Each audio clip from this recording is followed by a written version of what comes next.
It is time for another episode of the About Mansfield Consumer Advice Series. Appreciate you being here today. I'm Steve Casillo, and right now, over here to our left, as we do every Friday, we bring in Phillip Washington Jr. Say hello to the Mansfieldians. How's it going, Mansfieldians? Hey, you know what? Today being Friday, December 22nd, let's say Merry Christmas, Mansfieldians. Merry Christmas, Mansfieldians. Or Happy Holidays to those who have different beliefs. Yeah. Happy holidays. Should we get into our topic? Let's get into the topic. All right. Good segue. The benefits of reviewing your financial and estate plan annually with your wealth management team. And I guess this really just boils down to staying focused. Yeah, absolutely. It's a great focuser because it's natural if you are confident and you feel good to want to keep energy at rest and want to stay where you are because you're comfortable, right? You're comfortable, you're confident, you feel good. If it ain't broke, don't fix it, But in order to get to the next level, there's a level of focus that is required to get there with the accuracy that you want to get there with, right? And so I like to use the example of I have a perfect partner for me and my personality because my wife came into the world knowing the details of exactly what she wanted in life, and I'm detailed in the specific silos that I nerd out on. Yeah. But like most everything else in life, I'm just like I'm easy. I'm easy. I don't details to me are not as important as feeling good, right? I prioritize, my emotional state over everything, which is good, but it also, right? I need somebody in my life that helps me counterbalance and focus on the details, right? I'd just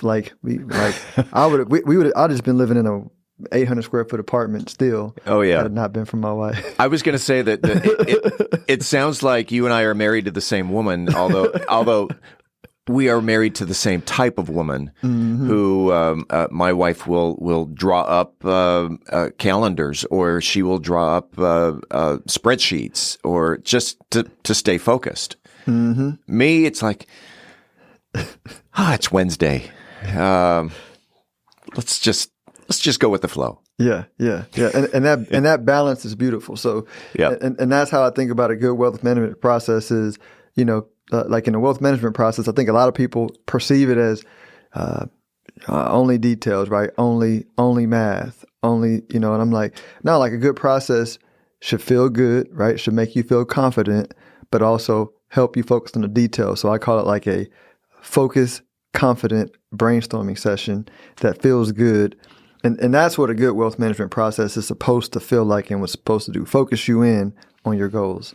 When you're focusing on your goals, and you talk about the wealth management team, so let's dig deeper into the team. Obviously, there is the wealth manager, but there are other entities that come into this, aren't there? Absolutely. And so, and the other entities are various. So it's definitely going to be your estate planning attorney.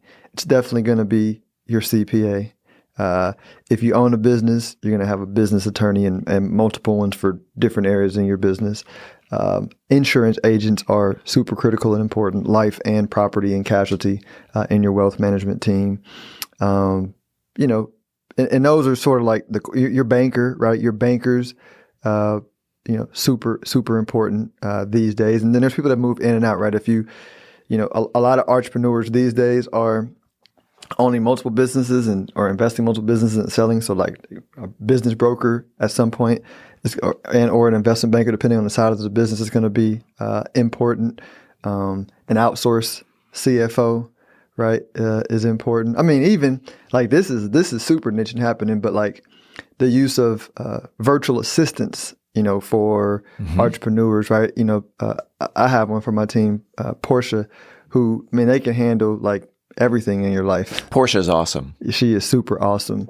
And so that's super important for your wealth management team because it makes the quality of your life better. I always thought that wealth management team. There's probably 3 or 4 people. You probably named off a dozen types of people.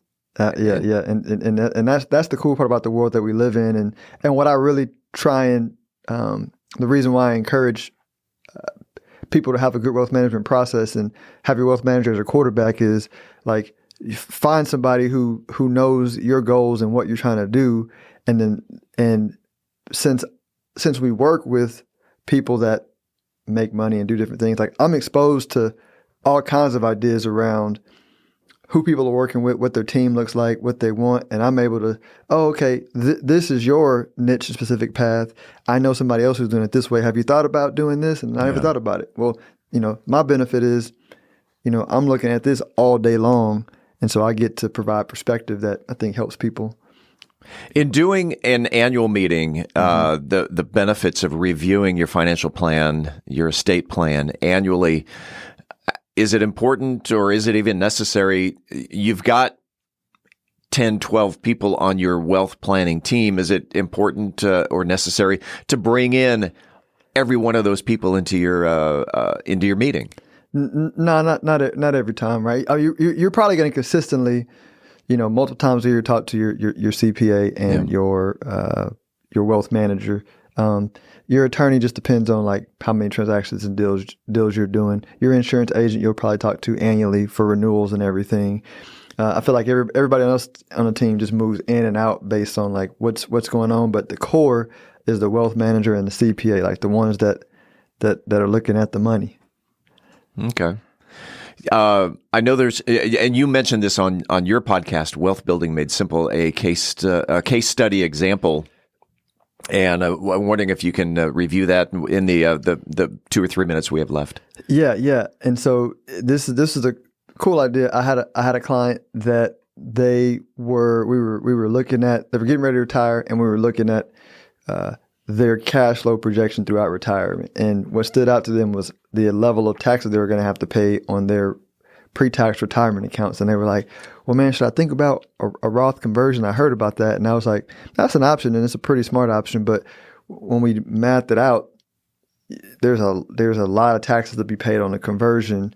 And with you being a healthy person, right, you can just buy life insurance and put it in a trust and have life insurance pay the taxes or recoup the taxes you would have paid over your lifetime. And it probably would have been cheaper. Like, we don't sell life insurance, but I'm just saying, as a wealth manager, I'm aware of these strategies because it's what I look at every single day. And that was an idea that, they loved and are going to implement. And it's going to likely save them a lot of money in taxes over time.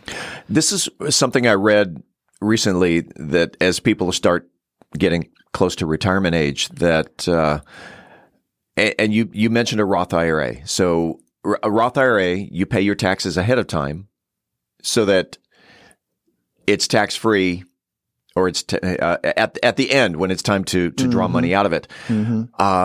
The best time to wait to do that is after you've retired and your annual income has gone down, puts you in a different tax bracket. And now consult your CPA, because I'm not a certified planning CPA accountant. But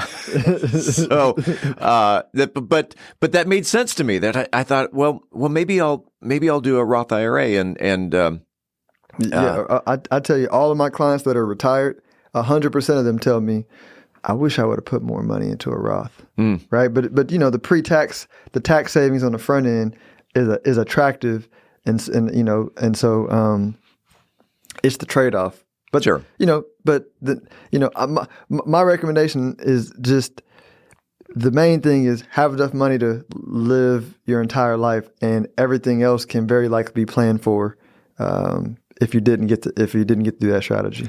If someone wanted to reach out and talk strategy, at least when it comes to wealth management, how can they reach Phillip Washington Jr.? Best way is stonehillwealthmanagement.com. That's stonehillwealthmanagement.com. Hey, we're 3 days away from Christmas. Merry Christmas. Happy New Year. Is your shopping done? My shopping actually is done, yes. I try to shop early because crowds and me, we don't get along.